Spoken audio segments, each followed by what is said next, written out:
Welcome back sa aking panibagong upload vlog mga kagrasa. So ngayon ay mag-overhaul tayo ng isang makina, isang sumabit nga. 4 chip 1. Okay. Ito yung igagawin natin, ito yung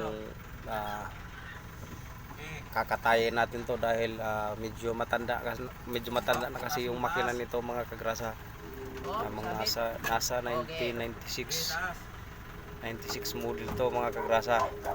So ganito, Okay, mga kagrasa, na yung dito ay gumamit tayo ng boom crane para maiangat, mailabas yung ating buong makina. Slasher. So ayan, inaangat na siya. So habang inaangat yan mga kagrasa, shout out pala kay WGL Official. Portahan natin si WGL Official sa kanyang munting channel. Paki-like, subscribe, hit the bell para updated tayo sa sunod video. So ayun, bukod kay WGL, kay Boss Brian, kay Madam Amy, shout out, maraming salamat sa suporta. Kay Orlando Mosquida Jr., kay Reggie Laplano, kay Arnel Beltran, Paring Jojo Beltran, kay Kongkoys Vlogs, kay Kongkoys Vlogs. Suportahan natin mga kagrasa kay Paring Jojo yan na munting channel. So ayun, ang makina natin lumilipad na sa walang kahirap-hirap dahil ginagamitan natin ng isang boom crane. So ito ay isang old model, basic lang to kumbaga mga kagrasa kasi mechanical yan, napakadali yan. Hindi tulad ngayon ng mga latest model na mga makina ngayon, mga electronic na. So halos wala ka na makikitang mechanical ngayon, ginagamitan lahat na yan ng mga sensor. So ayun, ito madali lang naman yan mga kagrasa. Ayan, nakikita nyo, nag-stack up kasi yung ating release bearing, kaya yun, dali. Right mga kagrasa, so ngayon ay mayroon tayong gagawin ngayon, isang makinang Isuzu. So itong gagawin natin mga kagrasa, para to sa mga baguhan na gustong matuto ng ganitong klaseng trabaho, pagmimekaniko, auto mechanic. So ayun mga kagrasa, nais ko lang i-share sa inyo ng mga gagawin nyo sa mga hindi pa alam, nag-aaral pa lang o kaya gustong matuto kahit hindi ka nag-aral, basta porsigido ka, kayang-kaya mo yan mga kagrasa. So ayun, ito mayroon tayong unit dito, i-overhaul ito. So ngayon, kapag mag-overhaul kayo ng makina mga kagrasa, lahat ng makina may mga timing mark yan para hindi magkatukod-tukod at para umandar yung makina, dahil pag wala sa timing yan, hindi mo talaga mapapaandar yan. So ngayon, sa mga gustong matuto, bibigyan ko kayo ng kunting idea or tips. So ganito mga kagrasa, halimbawa mayroon kayong makina na gagawin, bago nyo baklasin, bago nyo tanggalin yung mga dapat tanggalin, kasi itong mga tinanggal ko, ano lang yun mga sa, tanggal kabit lang naman, walang timing. Kapag ka ito ng injection pump or yung mga rotary type na injection pump, mga priming pump, so bago nyo bunutin yun mga kagrasa, may mga timing kasi yan. So kailangan nakauno yung natin, makina. So ngayon ito dito sa harap sa may pulley, so kung mapapansin nyo meron siyang guhit, ayan. So ayan. So ngayon dito kailangan yung itap yan, nakauno yan, tapos dito sa camshaft bago nyo tanggalin merong markings yan. So itong gear na yan ng may kulay, dito mo lang sa ipapantay. So pagbalik mo, at least meron ka ng basihan, nakikita mo na ganyan ng pala yan para hindi siya magkatukod-tukod.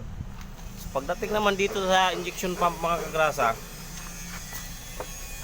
dito natin makikita ang timing niya dito, kung saan mo itatapat, kasi hindi mo nakikita yung niyan yung gear sa loob. So dito ayan, kung masisilip nyo, kung makikita nyo, meron yan nakausli, ayun may nakausli yan parang arrow. Tapos yung guhit niya doon sa may balancer, Saba, ayan. Ang guhit niya dyan sa may balancer nasa bandang baba. Kaya hindi yan nagkatapat dahil naka-top dead center yan mga kagrasa. Kasi yung injection pump nito, naka-degrees kasi yan mga kagrasa, before top dead center. Yan yung ano nito. So dito, babalik tayo dito sa may ano, dito sa may ano niya. So kung mapapansin nyo mga kagrasa, ito yung top dead center. So dito may mga degrees kasi yan, ito degrees. Yung mga bawat guhit niyan, ito ano to? 5 8 ay 5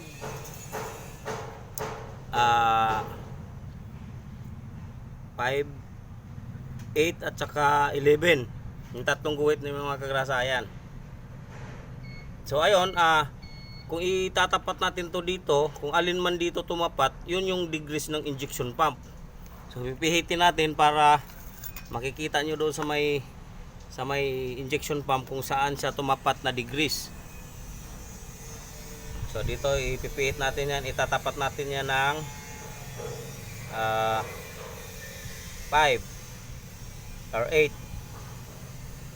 Ayan. So, tapat na siya. So, titingnan natin dito sa kabila. So, kung mapapansin nyo mga kagrasa, hindi pa siya tumapat. Kulang pa siya ng konti, mga isang guhit. So, ang degrees nito, nasa 8 yan. O, yan.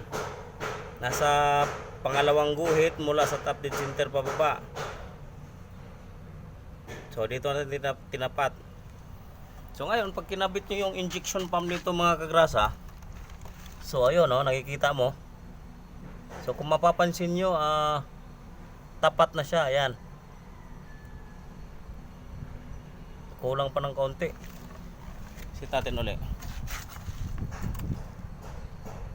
Ilagay natin sa may pinakahuling guhit. 5, 7.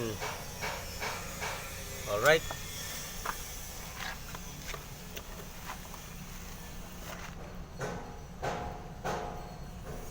So yun mga kagrasa.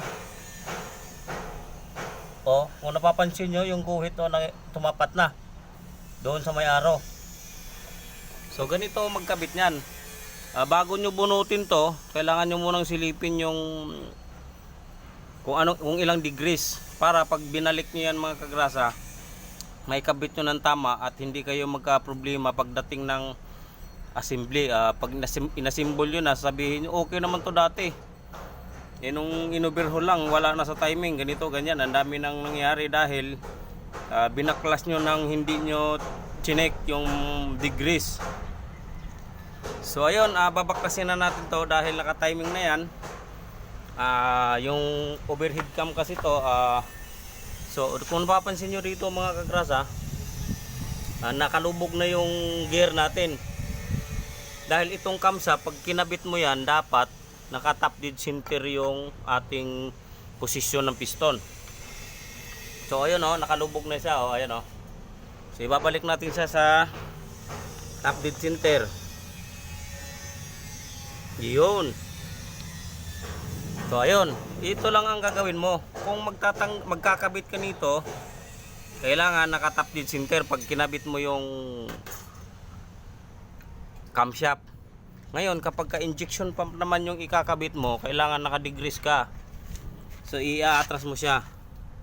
I-atras mo siya kung saan sa tumapat. Yan. Ito lang, ganun lang mga kagrasa, ganun lang kasimple, ganun lang kadali. Para to sa mga gustong matuto, sa mga bagong mekaniko.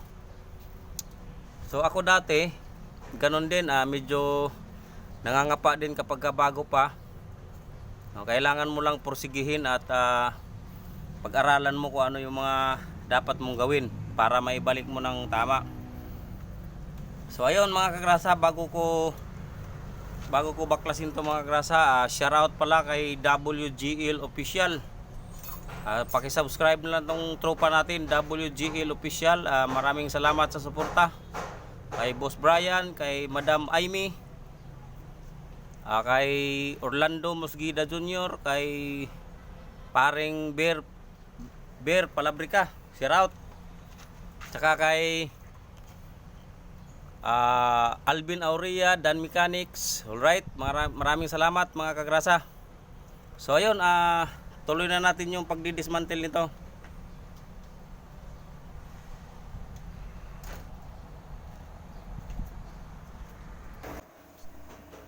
So yun, dito mga kagrasa ay tuluyan ko ng kinatay kasi naipakita ko na sa inyo ang mga dapat gawin, dapat tandaan kapag nag-overhaul kayo ng makina. Kahit anong makina yan mga kagrasa, kung wala kayo nakikitang timing mark, so pwede nyo gawa ng sarili yung markings para pag binalik nyo yun mga kagrasa, mapapaandar nyo yan. Dahil kapag hindi mo nagawa ang timing yan, hindi mo nakuha, naku po, hindi mo mapapaandar yan, nagkalit-silitsi na yan, magkakaroon ka na ng problema. So basic lang naman yan mga kagrasa, simple lang, madali lang naman tandaan. Yun nga sabi nila, kapag gusto, maraming paraan. Kapag ayaw, maraming dahilan. At saka walang mahirap na trabaho kapag gusto mo yung isang bagay o kaya isang ginagawa. So ayun lang mga kagrasa, kung nagugustuhan nyo yung mga ganitong klaseng video, huwag nyo kalimutang mag-like, subscribe, hit the bell, comment na rin kayo mga kagrasa para sa inyong mga katanungan, subukan kong sagutin. So ayun, ito babaklasin natin to. So itong gagawin ko pala nito mga kagrasa, itong cylinder head nito, wala kasi akong gamit, pero kung meron sana akong special tools para sa mga pagkabaklas ng mga valve guide, valve seat ring. So ayun, abangan nyo yung part 2 pala nito mga kagrasa, dahil ang part 2 nito papakita ko sa inyo kung paano buuhin, papakita ko sa inyo kung ano yung mga dapat nyong gawin, sikreto, mga timing marks para may guide kayo mga kagrasa. So ayun, sa wakas nakatay ko na rin, binaklas ko na. Papakita ko sa inyo kung ano yung mga ano nito, maximum clearance na dapat yung ibibigay, dahil dapat lahat yan may mga clearance yan. So ayun, na baklas na natin. Maraming salamat sa panonood, maraming salamat sa inyong mga suporta. Pakihit na lang yung ating subscribe button mga kagrasa. Alright, thank you sa panonood. Maraming salamat at God bless sa atin lahat mga kagrasa. Naway mayroon akong naibigay sa inyo ng konting tulong, konting idea para sa inyong guide, sa lahat ng mga gustong matuto. Maraming paraan kung paano natin mapapa-improve yung ating sarili sa bawat ginagawa natin. Kung meron ka mang mali, pwede mong ulitin hanggang sa magiging okay at magiging maayos. So yun lang mga kagrasa, God bless, maraming salamat sa ating lahat. Bye bye, thank you. Right.